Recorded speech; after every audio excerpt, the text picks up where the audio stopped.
इस मूवी के स्टार्ट में हमें लंदन सिटी को दिखाया जाता है, जहां हर कोई चाइनीज न्यू ईयर सेलिब्रेट कर रहा था, जिनमें से ज्यादातर लोग चाइनीज कम्युनिटी के थे। जिसके बाद हम एक आदमी को देखते हैं जिसका नाम शुआन था और वो चाइना टाउन में एक घर में रहता था। यहाँ हम शुआन के बेस्ट फ्रेंड ली को भी देखते हैं, जो कि अपने साथ बहुत से गिफ्ट बॉक्सेस लाया था और उनको उठाने के लिए शुआन उसकी हेल्प करता है। और जब वो घर के अंदर आते हैं तो शुआन का बेटा ली को वेलकम करता है, क्योंकि वो शुआन के बेटे का गॉड फादर भी था।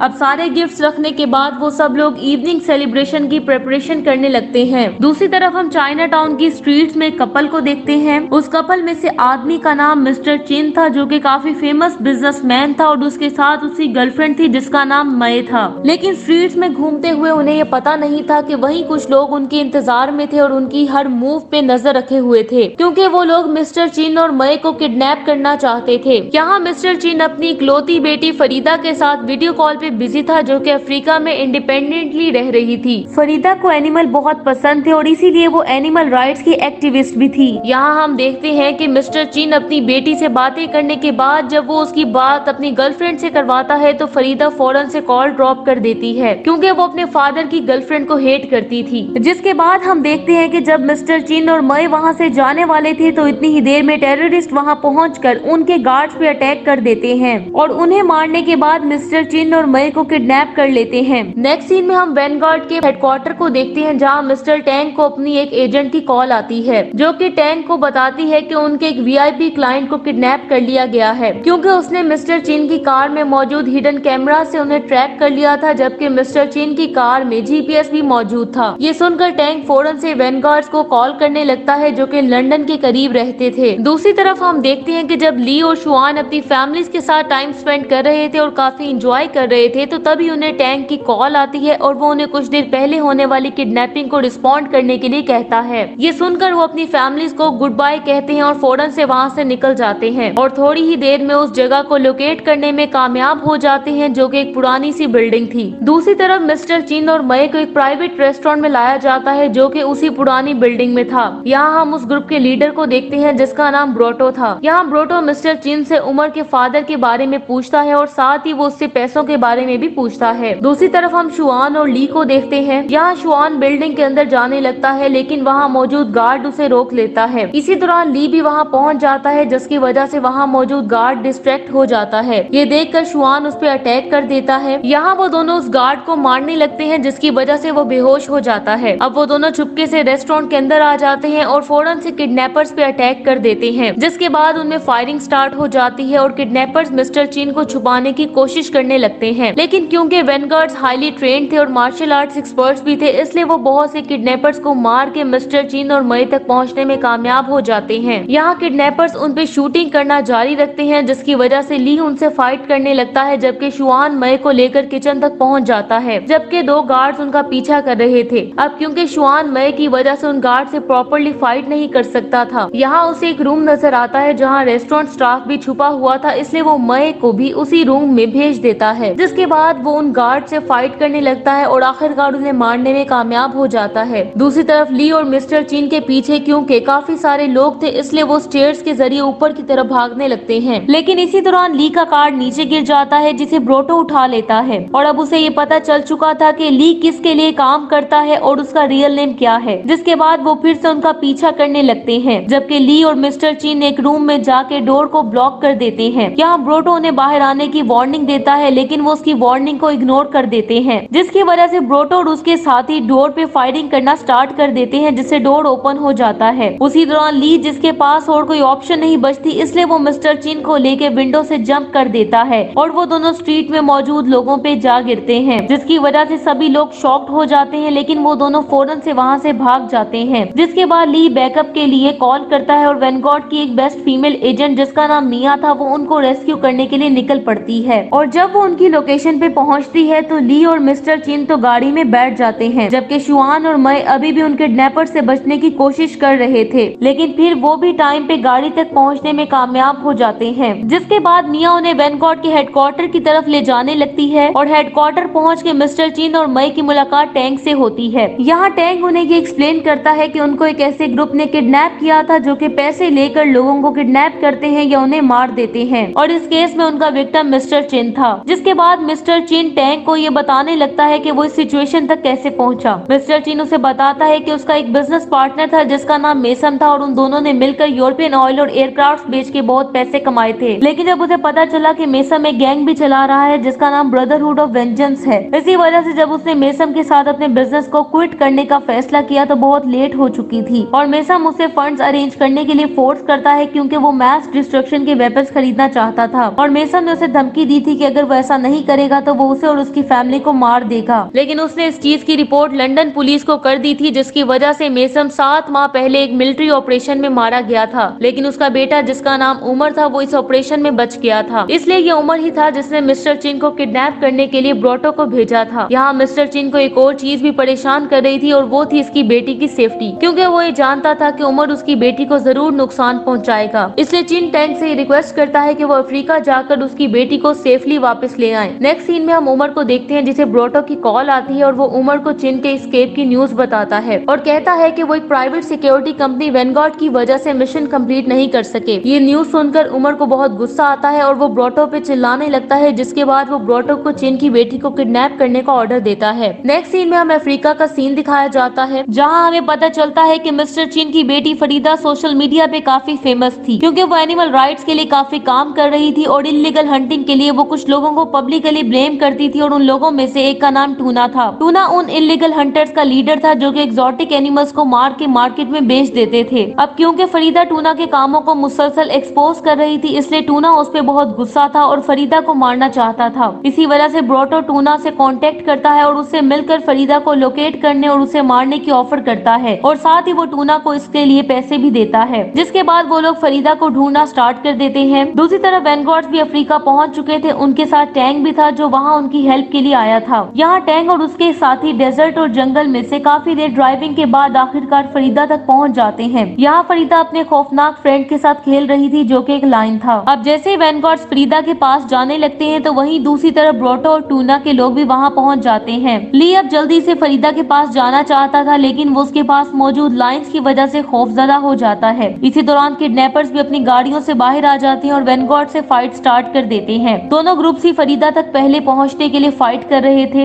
इसलिए किडनैपर मुसलसल शूटिंग कर रहे थे जबकि वैनगार्ड शूटिंग के साथ साथ अपनी स्पेशल मार्शल आर्ट स्किल्स भी दिखा रहे थे। जबकि इसी दौरान लायन भी किडनैपर्स पे अटैक कर देता है जिसकी वजह से वैनगार्ड्स को मौका मिलता है और वो फरीदा तक पहुंचने में कामयाब हो जाते हैं और उसे गाड़ी में बिठाकर बड़ी तेजी से वहां से निकल जाते हैं। जबकि लायन के अटैक से बच जाने वाले किडनैपर्स उनका पीछा करने लगते हैं। अब इस सब के दौरान वैनगार्ड्स अलग अलग हो चुके थे, जिनमें से टैंग, मिया और उनके कुछ साथी एक गाड़ी में थे जबकि ली फरीदा के साथ उसकी गाड़ी में था। थोड़ी दूर जाके फरीदा की गाड़ी रिवर में गिर जाती है लेकिन उसमें बोट मोड मौजूद था इसलिए वो पानी में भी चलने लगती है, जिसकी वजह से टूना के आदमी उसका पीछा नहीं कर सकते थे। यहाँ ली फरीदा से कंप्लेन करता है क्योंकि कुछ देर पहले होने वाली फाइट के दौरान उसने एक्सीडेंटली ली को शूट कर दिया था। यहाँ फरीदा उसे बताती है कि स्लीपिंग एंटीडोट है जो कि वो अक्सर एलिफेंट्स के लिए यूज करती है। अब जब वो ली को एक्सप्लेन करने की कोशिश कर रही थी इसी दौरान ली उसकी बाहों में ही बेहोश हो जाता है। दूसरी तरफ टैंग और उसकी टीम सेफ जगह पे तो पहुंच जाती है लेकिन वो लोग ली और फरीदा को ट्रैक नहीं कर पा रहे थे, इसलिए टैंग हेडक्वार्टर कॉल करता है ताकि वो ली और फरीदा को लोकेट कर सके और जब उसे उनकी लोकेशन का पता चलता है तो वो फौरन वहाँ जाने लगता है। लेकिन मिया टैंग को उसे भी साथ ले जाने के लिए कहती है क्योंकि जंगल में अकेला फिरना खतरनाक हो सकता था। टैंग इस बात के लिए मान जाता है और वो अपने एक साथी को वहीं छोड़ के जंगल में चले जाते हैं। नेक्स्ट सीन में हम देखते हैं कि मिया और टैंग को जंगल में घूमते हुए काफी देर हो चुकी थी लेकिन वो अभी भी ली और फरीदा को ट्रैक नहीं कर पाए थे क्योंकि उन्हें ये पता नहीं था कि फरीदा का घर ट्री के ऊपर था जहाँ फरीदा ली को जो कि बेहोश था अकेले ही ले आई थी। वो दोनों रात एक साथ स्पेंड करते हैं। नेक्स्ट डे जब ली को होश आता है तो वो ये देख के हैरान हो जाता है कि वो जंगल के दरमियान में ट्री के ऊपर एक नेस्ट जैसे घर में था जहाँ से माउंटेन के दरमियान सनराइज का सीन बहुत ही ब्यूटीफुल दिखाई दे रहा था। ली देखता है कि फरीदा अभी तक सो रही थी इसलिए वो फरीदा की टेलीस्कोप से आसपास के सीन को एंजॉय करने लगता है। थोड़ी देर में फरीदा की आंख भी खुल जाती है जिसके बाद हम देखते हैं कि उन्हें टेलीस्कोप से कुछ कार्स उनकी तरफ आती हुई दिखाई देती हैं। यहाँ हमें पता चलता है कि वो ब्रोटो और टूना के लोग थे और अब उनके साथ कुछ वाइल्ड एनिमल्स भी थे जिन्हें देखकर फरीदा और ली फौरन से नीचे आते हैं और वहाँ से भाग जाते हैं। दूसरी तरफ टैंग और मिया ने भी कार्स को वहाँ आते हुए देख लिया था इसलिए अब वो लोग फरीदा के नेस्ट की तरफ बढ़ रहे थे तो मिया और टैंग उन पे अटैक कर देते हैं। यहाँ टैंग अपनी इलेक्ट्रिक स्टिक से बहुत से लोगों को इलेक्ट्रिक शॉक देके नीचे गिरा देता है जिसके बाद वो जल्दी से फरीदा और ली को प्रोटेक्ट करने के लिए उनके पास जाने लगते हैं और उनकी गाड़ी में बैठकर वहाँ से निकल जाते हैं। रास्ते में वो लोग फिर से पानी में से गुजरते हैं, लेकिन वो ये देख के शॉक्ड हो जाते हैं कि इस बार किडनैपर्स जेट स्कीज पे उनका पीछा कर रहे थे और थोड़ी ही देर में जब किडनैपर्स उन तक पहुँचते हैं तो उनके दरमियान फाइट स्टार्ट हो जाती है। यहाँ टैंग और मिया तो उन किडनैपर से एक बोट भी छीनने में कामयाब हो गए थे, लेकिन दूसरी तरफ जब ली फाइटिंग की वजह से डिस्ट्रैक्ट हो जाता है तो ब्रोटो फरीदा को पकड़ने में कामयाब हो जाता है, लेकिन फिर ली फाइटिंग करते हुए फरीदा को छुड़वाने में कामयाब हो जाता है। और अब जब वो सब एक ही बोट पे होते हैं तो एक आदमी ली पे पीछे से एक पत्थर से अटैक कर देता है, जिसकी वजह से ली बेहोश हो जाता है। दूसरी तरफ मिया जो कि रिवर में गिर गई थी और डूबने लगी थी, टैंग एक जेट स्की पे उसे बचाने के लिए जाता है और वाटरफॉल के करीब पहुंचकर उसे बचाने में कामयाब हो जाता है, लेकिन इसी दौरान टूना और उसके आदमी वाटरफॉल से नीचे गिर जाते हैं। लेकिन अब उन्हें ली और फरीदा कहीं नजर नहीं आते, जिसके बाद हम देखते हैं कि वैनगार्ड्स का हेलीकॉप्टर टैंग और मिया को रेस्क्यू कर लेता है। नेक्स्ट सीन में हम वैनगार्ड्स के हेडक्वार्टर का सीन देखते हैं, जहां टैंग एक वीडियो देख रहा था जो कि फरीदा को सक्सेसफुली किडनैप करने के बाद उमर के गैंग ने उन्हें भेजी थी और वो उन्हें धमकी देते हैं कि अगर मिस्टर चीन उन्हें पैसे नहीं देगा तो वो ली और फरीदा को मार देंगे। नेक्स्ट सीन में हम देखते हैं कि टैंग शुआन को अपने दोस्त को बचाने के मिशन पे जाने के लिए कहता है, जिसके लिए शुआन फौरन मान जाता है। जिसके बाद यहाँ हेडक्वार्टर में इस मिशन की प्रिपरेशन होने लगती है और हम यहाँ बहुत से हाई टेक एम्यूनिशन और मैसिव इक्विपमेंट भी देख पाते हैं।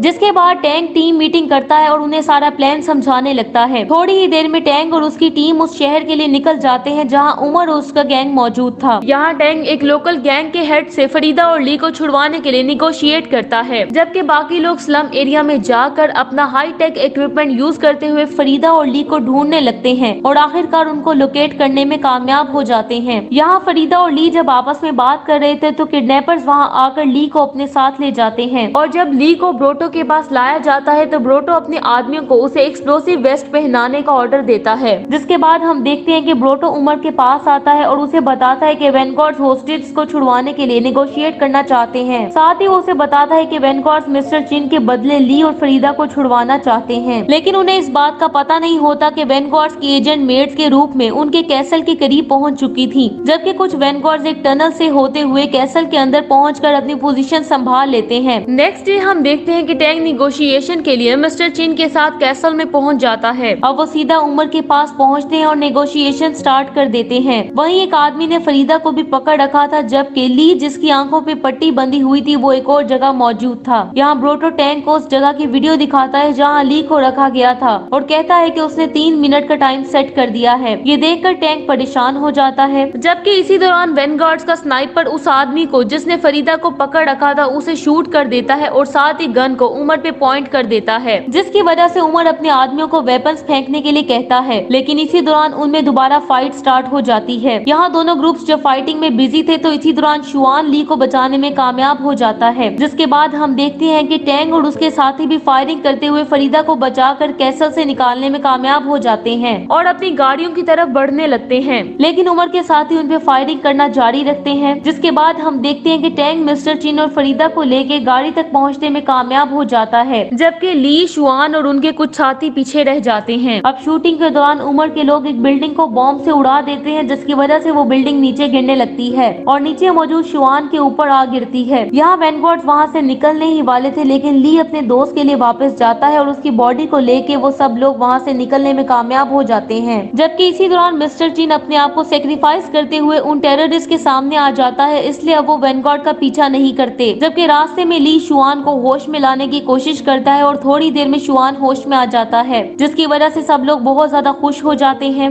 इसके बाद वैनगार्ड दुबई में अपने हेडक्वार्टर पहुंच जाते हैं। यहाँ टैंक दुबई पुलिस के साथ मिलकर अपना नेक्स्ट प्लान फाइनल करने लगता है और अब वो उमर को एग्जीक्यूट करने के लिए उसके बारे में सारी इंफॉर्मेशन जमा करने लगते हैं। दूसरी तरफ हम देखते हैं कि उमर मिस्टर चिन को लेकर एक बोट के जरिए दुबई में एंटर हो जाता है और जब वो दुबई लैंड करते हैं तो वहाँ मौजूद उमर के साथी उनको वेलकम करते हैं और अपने साथ एक जगह पे ले जाते हैं और एक ऐसी जगह पे पहुँचते हैं जहाँ मिस्टर चिन की बहुत सी एक्सपेंसिव कार्स मौजूद थी। और जब मिस्टर चिन उस रूम की सीक्रेट डोर को ओपन करता है जहाँ उसकी बहुत सी गोल्डन कार्स मौजूद थी, तो उमर अपने साथियों को सारी कार्स लेकर मिस्टर चिन को मारने का ऑर्डर देता है, लेकिन उन्हें ये पता नहीं होता कि वैनगार्ड्स और पुलिस भी वहाँ पहुँच चुके थे। यहाँ उनमें फाइट स्टार्ट हो जाती है, लेकिन उमर और उसके साथी फिर भी उन सारी गाड़ियों को लेकर वहाँ से बच निकलने में कामयाब हो जाते हैं। जिसके बाद पुलिस और वैनगार्ड्स उनका पीछा करने लगते हैं और यहाँ हमें बहुत ज्यादा शूटिंग देखने को मिलती है, जिसकी वजह से बहुत सी गाड़ियाँ क्रैश भी हो जाती हैं। जिसके बाद उमर और उसके साथी गाड़ियों से निकलकर एक माल में पहुंच जाते हैं, जहाँ वैनगार्ड्स भी उनका पीछा कर रहे थे। यहाँ उन दोनों ग्रुप्स में जबरदस्त फाइट होने लगती है और आखिरकार टैंक उमर को उठा के एक पूल में फेंक देता है, जहाँ मौजूद बड़ी बड़ी शार्क्स उसे खा जाती हैं। और इस तरह वैनगार्ड्स अपने क्लाइंट मिस्टर चीन और उनकी बेटी को बचाने में कामयाब हो जाते हैं। अब मूवी के लास्ट सीन में हम देखते हैं कि मिस्टर चीन इस विक्ट्री को सेलिब्रेट करने के लिए वैनगार्ड्स की पूरी टीम को इनवाइट करता है।